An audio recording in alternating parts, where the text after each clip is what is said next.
Why have I become confident? Because of what I've done. This was me last year. This is me today. And so today I'm going to show you and teach you and explain to you what you can do to get here. Boss babes, welcome back to another Future Founder episode. If you're new here, what the fuck is up? I'm Raya. And in 20 minutes, we're going to talk, actually, when I edit this, probably like 12, we're going to talk about the power of delusion and how to be delusional.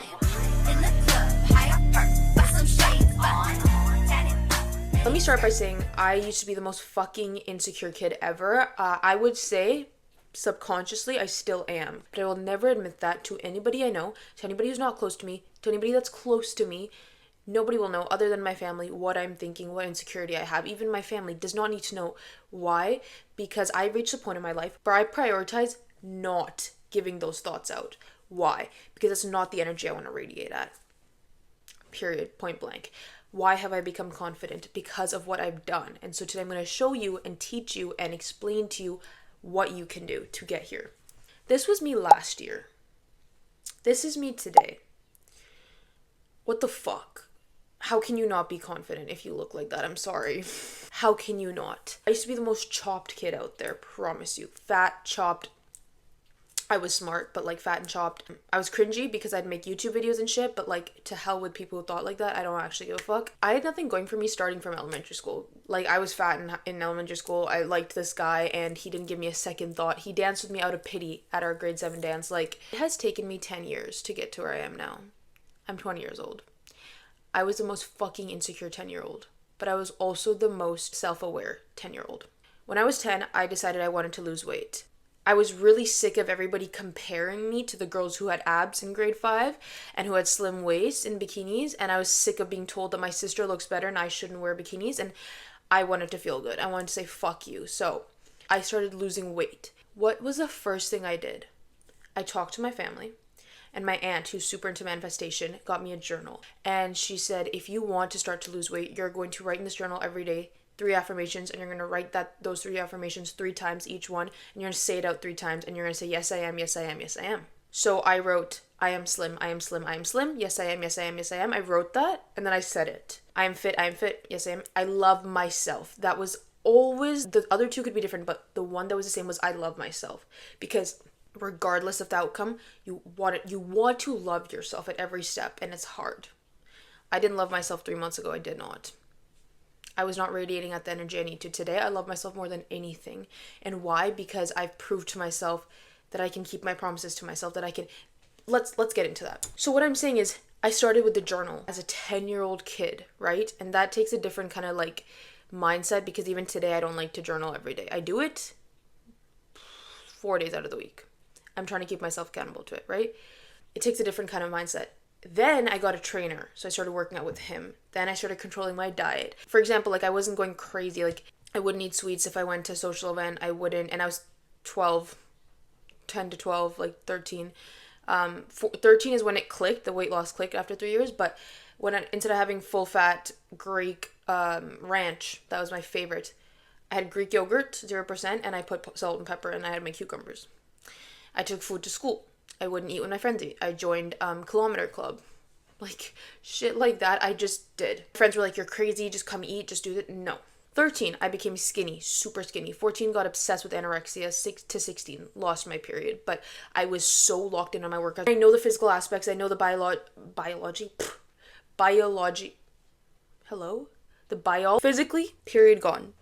I still to this day, though, take pride in it, and I'm not one of those stupid, uneducated, illiterate, dumb asses who's like, oh, but I was skinny. It just proved to me that the fact that I could do 2-hour workouts a day, never skip it, come home from school, immediately I have to have my dates for fast digesting sugars so I can quickly go work out. Like, nothing was missed. And then after that, I'd take a cold shower, and it was winter. I was freezing. I would warm up under my blanket after that for it took me like 40 minutes because I was so skinny. Here's my point, is that I proved it to myself in those years. After that, I decided I wanted to bodybuild and build muscles. So my grandparents gave me a bunch of money for my birthday, as Indian grandparents do, and all I spent it on was my first coach, second coach, third coach. Started working, started paying my own coach. I've gone through like 5 coaches now, but my point is I put money towards myself at like the age of 15, 16, 17, 18, would take my meal prep out. When I go out to eat with my friends, I'm like, oh, I'm bringing my carrots. Okay, it's normal.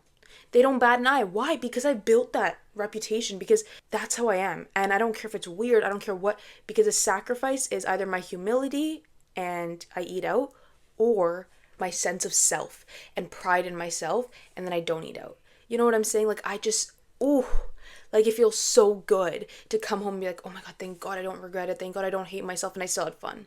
I saw that in a podcast once, that the only way you'll build self-confidence is by keeping your promises to yourself. And ever since, every time I've skipped something I'm supposed to do, I've lost respect for myself. And because I hold myself to this high standards, nobody really, friends or, past relationships, I don't respect them as much. They're skipping their workout and they're not thinking about it like I am. They're not thinking about the fact that that's a habit that's going to transcend later. You know what I'm saying? Because that transcends into work, classes, whatever, laziness in general. So, first habit to being delusional, please keep your promises to yourself. That is the only foundation you have to being like, oh, I'm confident that I could do it. So I can be delusional that, like, today, because I did my workout, because I studied, because I focused on this and this and this, and I invested in myself at a young age, because look at my habits.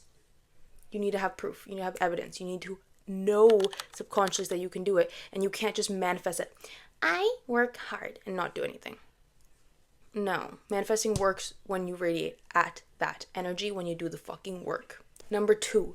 Block out noise. Unfollow. Stop talking to. Stop interacting with. Unfollow people who ruin the sense of delusion. I want the word realistic to get out of your vocabulary. If someone says you can't do that, it's not realistic, fuck them. Move on. Unfollow people that don't help with this. Unfollow people that don't align with you. Unfriend people that don't align with you. Maybe that's too severe for you. That's something that works for me. Distance yourself then. Because to me, I can't really see myself being close to people that I don't align with or that drag me down. It's not going to work. I've done it in the past. It does not work for me. Distance from what does not align from you, and get into content. Go to networking events. Go follow people that do align with you. Follow people whose advice you like. Listen to podcasts, read books, become a fucking loner if you have to. Like, I'm a fucking loner, but what do I do in my free time? I put into myself. I listen to music. I do my affirmations. Whatever it is, you must put the right information in your head, in your subconscious brain. Before going to bed is the most crucial time for you to train the subconscious brain. So if that's when you do your affirmations, meditate, read, whatever. At night, what I do is I envision my dream self. I put on music. Right now I'm listening to like Glocked Out Like a Phantom. Put it in.